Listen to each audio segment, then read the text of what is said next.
Jocko. Yes. And Echo. Oh. BJJ ex-partner is training in another gym. Now my head coach banned him from coming back. Question. So dojo loyalty versus freedom. Okay. What up? So there is some tradition behind this, actually. Yep. And the tradition is actually the tradition of the creonte. That's the name of the guy. So creonte is it's a Brazilian word, and it's a name, right? It's a name from a character in a Brazilian soap opera. You're looking at me like you didn't know that. Did you know this? I didn't know that. Oh, no. you didn't know this. I mean, I know creonte. Yeah, but of course. Everyone knows creonte Yeah, from Jiu-Jitsu. Creonte came from, it's a character in a Brazilian soap opera that was like a backstabber, like an unloyal guy, right? Yeah. And so especially back in the early days for me in Jiu-Jitsu, which was pretty early days in America for Jiu-Jitsu in the 90s, if anyone was going from gym to gym or even left a gym permanently to go to another gym, they were labeled this horrible word. It was the worst thing you could call somebody, right? Dang. Was a creonte. Okay. Yeah, this guy's a creonte. And that meant that they were a traitor. Yeah. That's what it meant. And there's also, there's a tradition of it in Jiu-Jitsu, right? Of this idea that if you change gyms or you train at a different place, you're a creonte. Now, there's a little backlash against that. And there's people that have, and as a matter of fact, we used to joke about being like Team Creonte as we were all, training at different places and trying to find the best places to train. But beyond that, there's a martial arts kind of tradition as well, which is, loyalty and gratitude to your instructor, right? That's a fairly understood tradition, not just in the martial arts, but in any arena where you're learning something from somebody that's putting their time and effort into you to instruct you in something.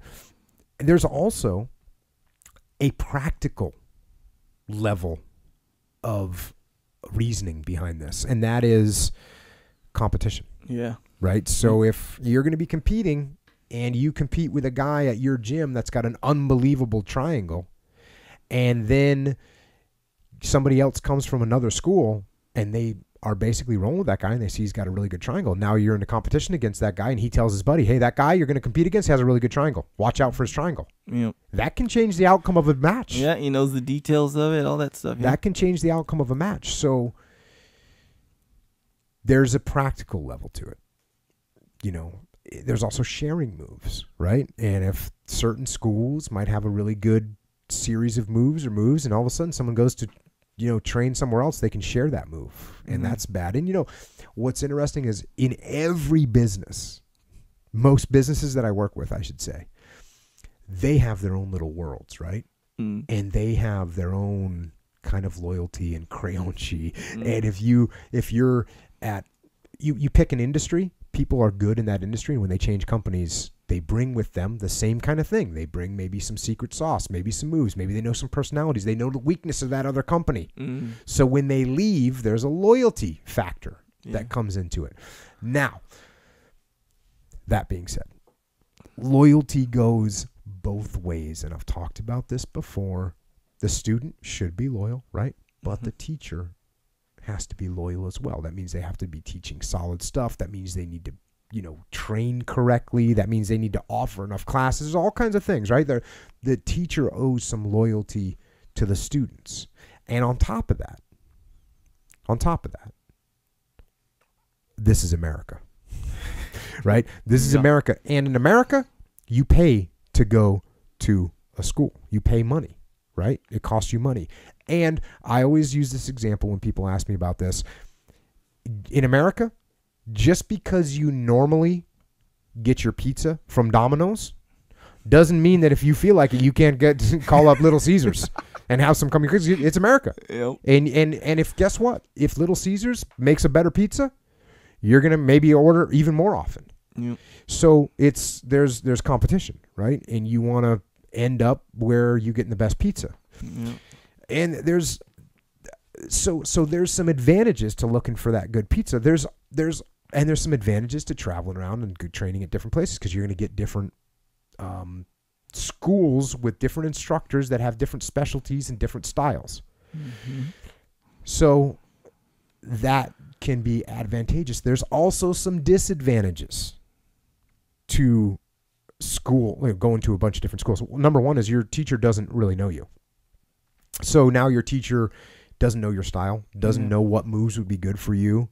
They also don't see you progress, because you're only coming back every once in a while or whatever. They don't see you getting any better, and they're not really maybe as comfortable teaching you everything, because you're not really their student. Right. And you know what, man, it's a powerful thing to teach someone jiu-jitsu, and it's an effort. And there's an emotional component to it. When you teach somebody jiu-jitsu, there's an emotional thing. Like, you're giving them something. Yeah. And there's an emotional level in there somewhere that says, you know what? I'm giving you this. I'm not going to hold it over your head, but, there's a little something there. I'm not going to say you owe me anything, but you owe me a little something, right? Wait, like what you like? So I taught you this, so now you need to go and not mess it up, or you got to represent, or is it like, don't use this to, I don't know. Like, what do you mean? I think it's a little bit of both. Of, I'm investing all this in you, right? Mm-hmm. Sure, you're giving me $100 a month, but what I'm giving you is worth more than $100 a month. Like, we know that, right? So give me something back. What do I want back? I want you to train with me. You know what I mean? Just, hey, you're going to go to another school and you're going to train there sometimes? I understand that. But, oh, wait a second. Now I'm just your part-time teacher? Yeah, okay, yeah. Well, I'm not going to invest very much in you anymore. Right. Yeah, I got you. So there's an emotional component to it. Now, again, back to the advantages, because there's a dichotomy of everything, right? You're rolling with different people at different schools. Like I said, one thing that's nice about our school is we got different instructors with different styles. Yeah. I mean, between Dean and Jeff, they are literally at the opposite end of the spectrums, which is freaking awesome to have. Mm-hmm. They're at the opposite end of the spectrums of the jiu-jitsu skill set, right? They're just crazy different. They almost don't look like they're doing the same sport. And when I train with both of them, I don't feel like I'm doing the same sport. It's just a different, it's just a totally different game. But then you got James Nielsen, who's got his own style of jiu-jitsu, which is insane. Greg Train, obviously. You got him coming in hot. Who am I missing? Adam. He's teaching his own little different style. Who else? Jeff Rial. Jeff Rial's got his badass game. Fast. Me, I don't know what, I don't teach myself, but I'm sure that there's a different element there. Yeah, but you can coach up and stuff. Like, people learn from you. I know, I like a lot of stuff I learned from you, and like you're like a tutelage, whatever, like you train with Jeff all the time, you're going to learn some real creative, dynamic stuff. You learn from Dean, you're going to, learn a lot of stuff like in that way. So I think a lot of people still, even though you're not an instructor, they do learn a lot from you. Yeah, and I do teach from time to time. Yeah. But yes, I do, and I do when I teach. A lot of times when I am teaching, I might not be teaching the class, right? But I'm just saying, hey, buddy, check this out. Yeah, put your hips over here. You need to. So those are advantages. And if you were at a school with one instructor, then I could see where you'd be going, man. Okay, there could be an advantage if I go try some other instructors. Again, there's a trade-off because now you start learning something. I actually see this more with striking, with striking training, where guys that move around from different striking instructors a lot, it's not like jiu-jitsu where you can incorporate it in and you learn something from some other guy and you bring it into your game and you change it a little bit. When I see people move striking coaches a lot, I see their game actually deteriorate, in my opinion, because striking is more instinctive. It's an instinctive thing, right? You're throwing your combos and you let them go. Like you let your combos go and you react. It's just something that happens. It's more mechanical. So when you train mechanically to react and to throw your combos the way you're throwing them, and then all of a sudden you change that and you want to throw them a different way, I think it trips people up. I think it sends them backwards a little bit. Whereas jiu-jitsu, you can incorporate new games, different parts of games more fluidly. And also striking when you're training striking. Jiu-jitsu, sure, you learn moves from your instructor. You learn, some timing stuff, but it's like instruction. But then you have to train with a multitude, like all your training partners in jiu-jitsu, and that's part of your training. Mm-hmm. So if you go striking, it's not really like that. In fact, most strikers, they'll stick with the one coach, and then they'll have a multitude of sparring partners. You know what I mean? So that changes. Good. And jiu-jitsu, just by its own nature, is already like that. Yeah. You know what I'm saying? Yeah, and when you spar against other people striking, though, your fundamental movements, they'll change a lot less than they will when you're rolling with a bunch of different people. You're using more of your body. You're there's just striking is linear. Yeah, more linear. And jiu-jitsu is completely not linear. So therefore, when you're training something that's linear and you start going off that line, it trips you up, in my opinion. But with jiu-jitsu, it can be beneficial at times to train with some other people. Advantages and different advantages. So I guess to get to this question, long-winded answer. What is it? The head coach banned him from coming back. That's a bummer. That's a bummer. I'm sorry to hear that. I've never banned anyone from our school for going and training in another school. Mm-hmm. Yeah, I'm not intimidated by that, right? If someone goes, hey, I'm going to go train at this other school, I'm like, cool. And they come back because they get there and they go, okay, this is cool, but I'm going to come back to where we get this training that we have at Victory, right? Mm-hmm. Which I'm comfortable with. And if someone goes somewhere and goes, oh, I like this place better than Victory, mm-hmm. that's cool. Good luck. I mean, it's all, and, in a year, they come back and go, yeah, I'm coming back, Yeah. I don't get mad at them because everyone's on their own journey, I guess you could say. Yeah. Everyone's finding their own path. Absolutely. And I'm not going to force people down a path. I might recommend a path, I might say, and I do that. That's what we have the gym for. It's like, here's a path, man. And it's wide open. It's a beautiful path with incredible jiu-jitsu practitioners. Yep. So I'm kind of bummed out to hear, that happens, but I do understand. And I think that's what, if I were in that position, where I'm at a school and my training partner leaves and then he gets banned, that I don't like that. I don't like that. Yeah.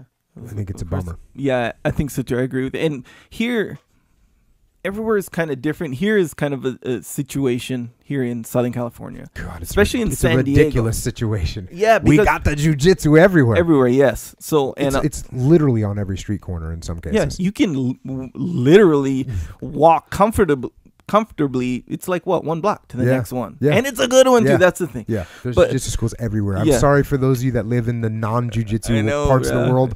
I'm sorry. Yep. We have a lot of jiu-jitsu here in San Diego. Yeah, we have like our gym and Southern California in general. Orange County, LA is crazy. Yeah. So you figure in San Diego, what's gonna kind of be a result of that is like our situation. For example, we have Dean, who's kind of the main guy who kind of came in with the school, right? Remember, Dean had the small kind of school, went to the boxing club, came to Throwdown is what it was called, became Victory. But with Dean was like a bunch of guys, like for sure. You, Elias, James Nilsson, some other guys from Fabio Santos. And we all trained together. Elias was instructor, like all these guys. And then some guys went and opened their own school.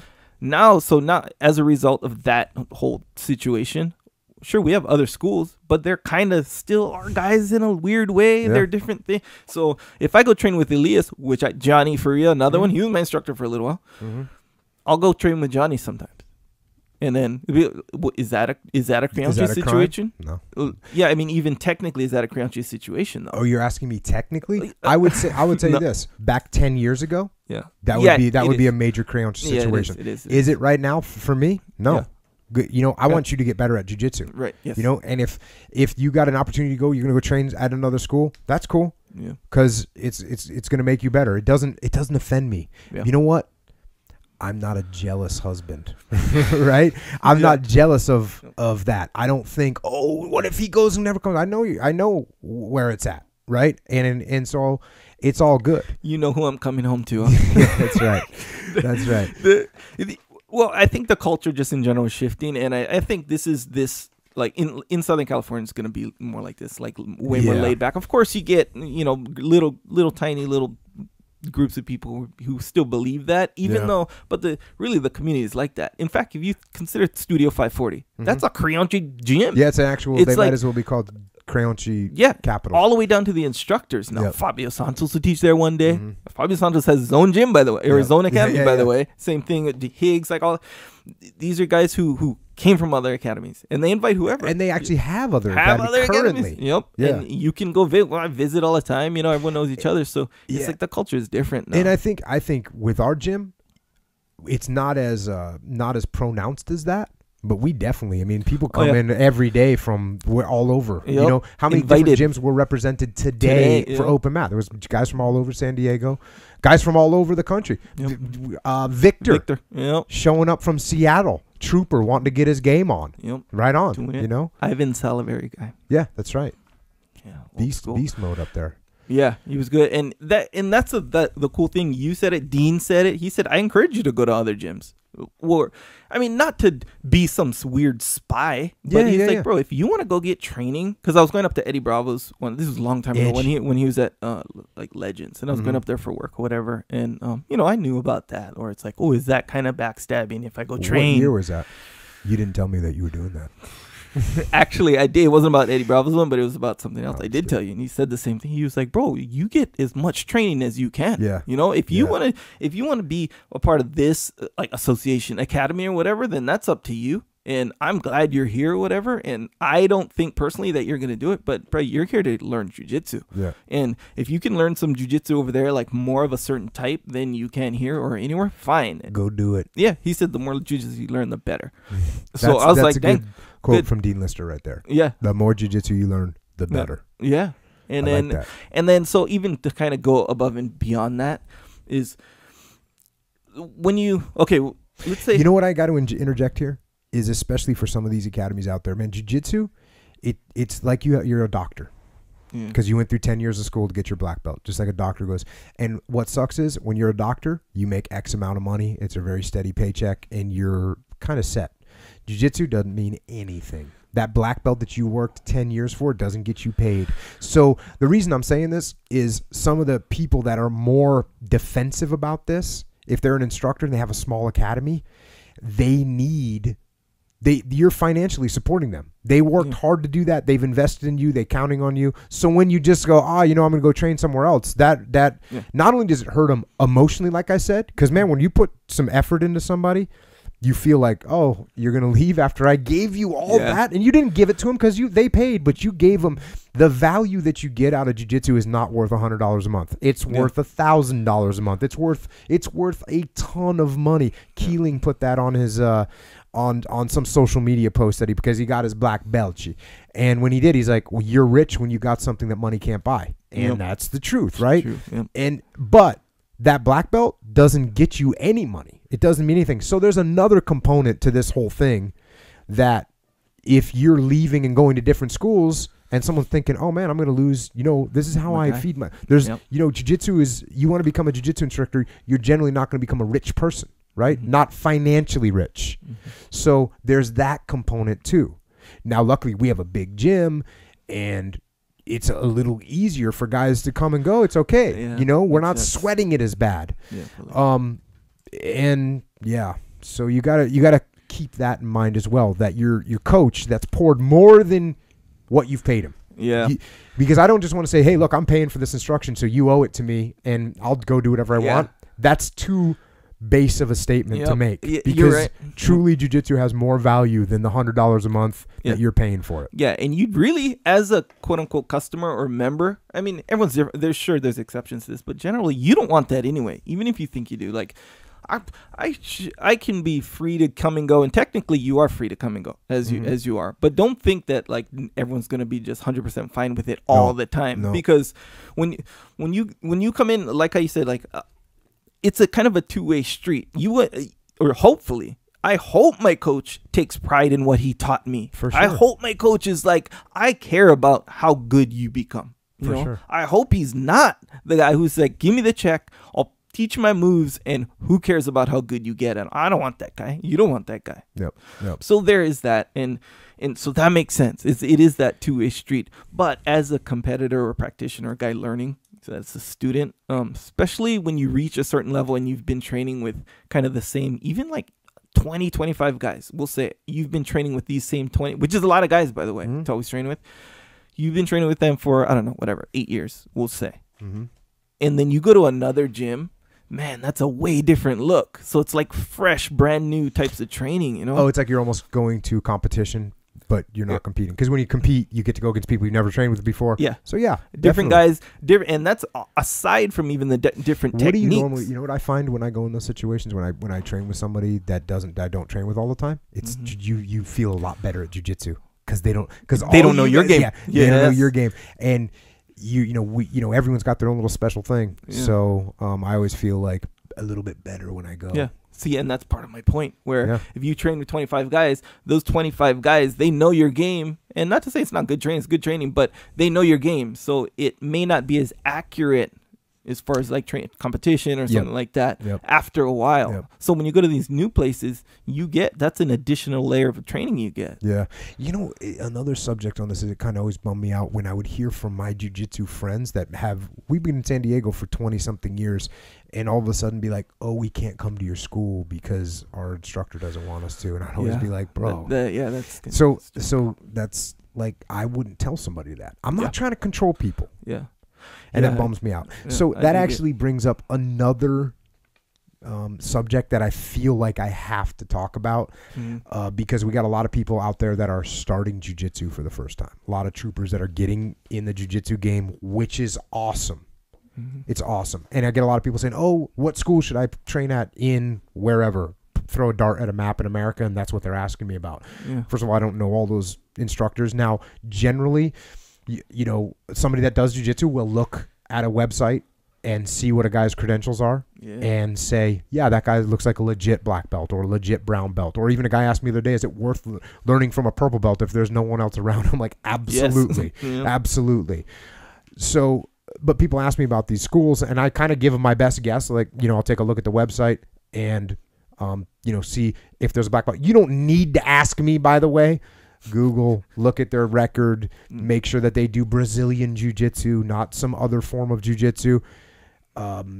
Just you can figure it out. You can go to the school and assess. But the main point that I wanted to bring up isn't that. It's just this part here, is that being into jiu-jitsu doesn't mean that a person is a good person.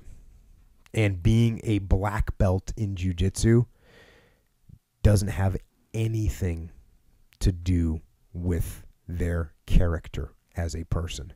And I hate to say that.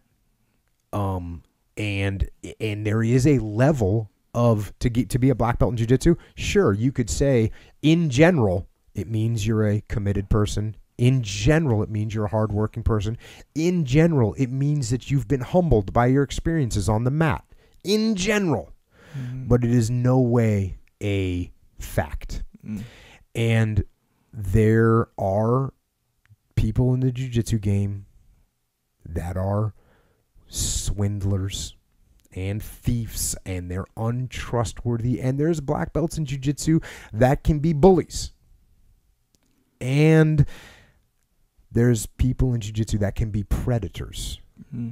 And you know, jiu-jitsu, it's a power, and sometimes people that are power hungry recognize that power and they pursue the gaining of jiu-jitsu power, and then they abuse that power. So like any abusive situation where one person has a perceived power over another person, it can get very ugly, and there's all kinds of abuses that I've seen take place over the years in the jiu-jitsu world. Financial abuses, physical abuse, and even sexual abuse. So I just wanted to get that out there, that being a jiu-jitsu black belt, brown belt, purple belt, blue belt, white belt doesn't make someone a good person. So you need to be careful. Jiu-Jitsu doesn't make you a god, and it certainly doesn't make you a saint, but it does give you power, and everybody has to recognize that there's people out there that their goal is to abuse power. Mm-hmm. And I think the same thing goes with any glorified position in life, and I actually see that sometimes with, standing in a company, being a veteran. Like, being a veteran doesn't mean that you're a saint by any stretch of the imagination. Being a SEAL, right? I know a lot of SEALs, and there's plenty of SEALs that got out of the SEAL teams, and they're upstanding, awesome citizens. But there's also scoundrels and miscreants and swindlers, like I said, and they're using the SEAL name that they have to promote themselves and to take advantage of other people. So keep your guard up. Keep your guard up and make sure you judge people not based on what jiu-jitsu belt they have or what veteran status it is that they brag about, but who they are as a person. And I just wanted to get that out there because we sit here and talk about jiu-jitsu, and there's so many great people in jiu-jitsu, man. It's wonderful. You roll into you see somebody with cauliflower ears and you start talking to them, it's great. And you know, there's just a bunch of great people. I mean, we were on the mat today for 2 hours, and we trained for an hour and 15 minutes, and then we're just hanging out, just talking, because that's what we do. And we're talking about everything. And so there's great people in jiu-jitsu. It's a great family situation, but you do have to be careful. It is not a blanket statement that because someone's a jiu-jitsu black belt, for instance, that they are a trustworthy person, because there's some scumbags out there. Yeah, man. And that can, and the fact that, and I talk to Brady about this every once in a while, where you go in jiu-jitsu and it seems like everyone just identifies with each other. And later on you find out, oh, shoot, that guy's like a lawyer, and that guy's a doctor, or that guy's like a different religion. That guy's a plumber, and that guy's a whatever, and this person's from this area, and we all just get along on the mat. Yep, everyone gets along. And the black belt, he has so much, like, he's humble. Like, for the most part, it's pretty, everyone's really good in jiu-jitsu. For the most part. Right. And that's why you can kind of, especially if you're kind of new, or maybe like the first year or something like that, where you're going around and dang, my whole year of jiu-jitsu has been great. People come on the mat and oh my gosh, all my new friends. That's a big one, man. All my new friends is so cool. And I got this whole thing. It's like, your whole life is better. And then so your guard is down in almost like a conditioning way. Yeah. You're just like, hey, if you're into jiu-jitsu, you must be dope in every way. And then you get these like outliers that they're in the game, and they take advantage, like, or they can, they can, and some do. But yeah, you gotta always kind of watch out for that kind. Yep. So just if your spider senses are going up, or first of all, turn them on. Yeah, turn them on. Turn them on. And then if they go up, start to maybe ask more questions than you are, and don't get yourself in a situation where you're gonna regret what's going on because you believed that someone was a good person because they had some status that you consider to be an honorable status. Yep. Hate to say it, man. I hate to have to kind of bring all that jiu-jitsu down. And there's I'll tell you something else. There's aspects of jiu-jitsu where people lose their minds, right? They get crazy. And some of it, with the whole school thing we just talked about, where people start going crazy about who owns students. Right? No, I'm not going to own any students. Yeah. I'm happy to have people that train at my gym, and I'm happy to work with them and train them. Well, I don't own anybody, right? And there's people that get that crazy. There's people that get crazy, parents that go psycho on their kids and go level 7, living vicariously through their kids and push their kids till their kids hate jiu-jitsu. Yeah. And I'll tell you, I pushed my kids too hard when they were younger, for sure. That's looking back, everyone's, the big parenting advice from Jocko. Man, I pushed my kids too hard. I made them compete too much, made them compete in harder brackets, older kids, heavier kids all the time. And it made jiu-jitsu not fun. Yep. But I didn't break them mentally from that. So you got to be careful of that. You got to be careful of the whole, you got to be careful of, jiu-jitsu is a power, and it's really easy to get suckered into the point where you feel like you should exercise your power over other people. on the mats or otherwise. Yeah. You know, if you ever go into the gym and it's making you feel really good to tap everyone out, like you're feeling better than them, just start to check yourself, man, because that's not helping you. Yep. Because there's someone out there that can tap you. There's someone else, and if you're taking those abusives out on other people, so again, to beginners in jiu-jitsu, you're going to get tapped out. You're going to get tapped out a lot, but there shouldn't be anyone that is smashing you and abusing you. That's a much higher belt than you, right? You know, another white belt might not even get that yet. They're just happy they're submitting you, right? Mm. But anyone that's been around a little bit more, they should be. You should feel like, hey, that guy just. He didn't abuse me. Yeah. She didn't abuse me. She just beat me, and I know what happened, and it's cool. Right.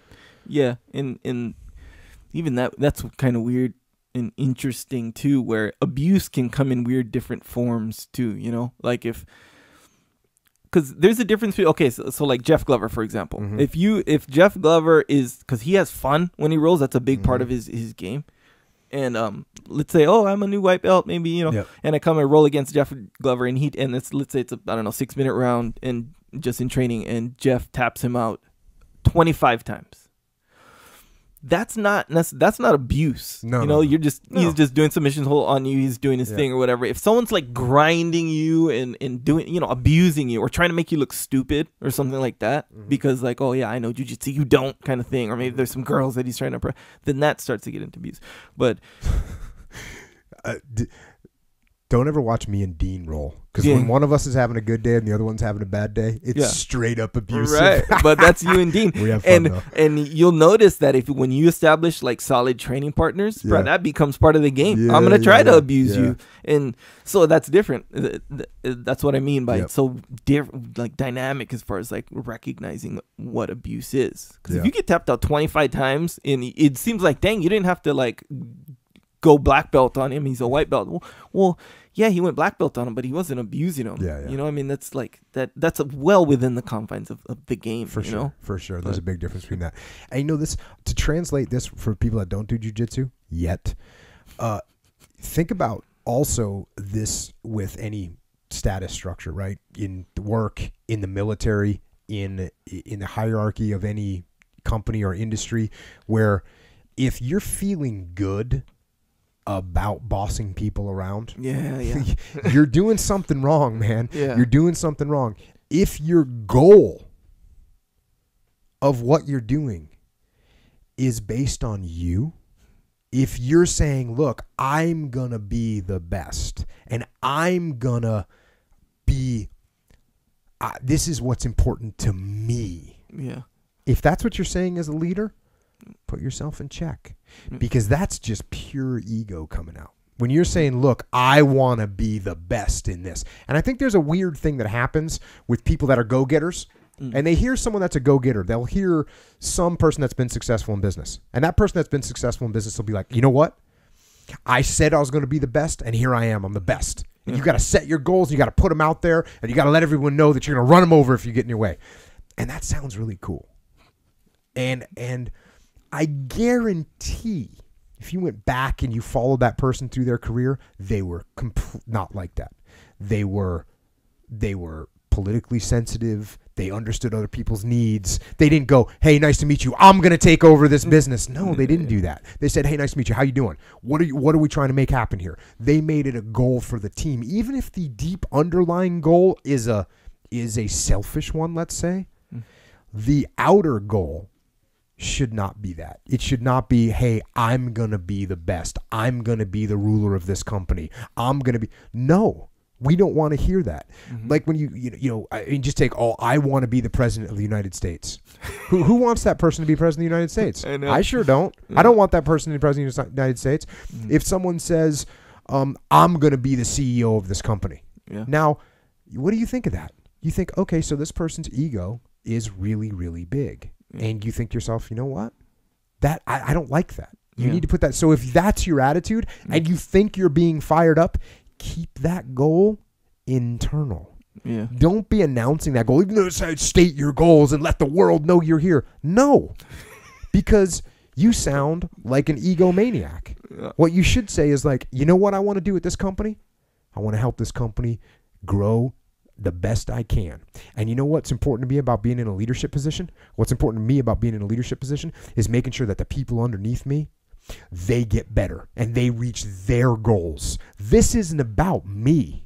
Mm-hmm. This is about the people that are on my team, and I want to make them successful. Now, who wants to work for that person? I do. Sign me up. Yep, me too. But when I say, "Hey, boss, nice to meet you. What's your what's your goal here at the company?" My goal is to be CEO. Yeah, to be the boss. So you're gonna step on my back to get there. Sounds like fun. Yeah. Don't sign me up for that guy.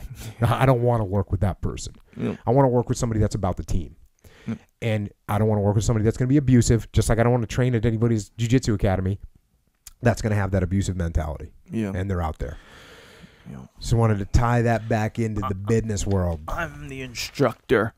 I'm the instructor. I'm your instructor. You don't go nowhere. It's like Napoleon Dynamite. Bow to your sensei. Yeah, right? Yeah, They make fun of that, and it's funny. Yep. And there's, I'm not saying there's anything wrong with that. There's a lot of tradition in jiu-jitsu as well. You bow to your instructor. You bow when you come on and off the mat. Yeah, that's different. I'm not super into that stuff. You know what I mean? I'm laid back. Right.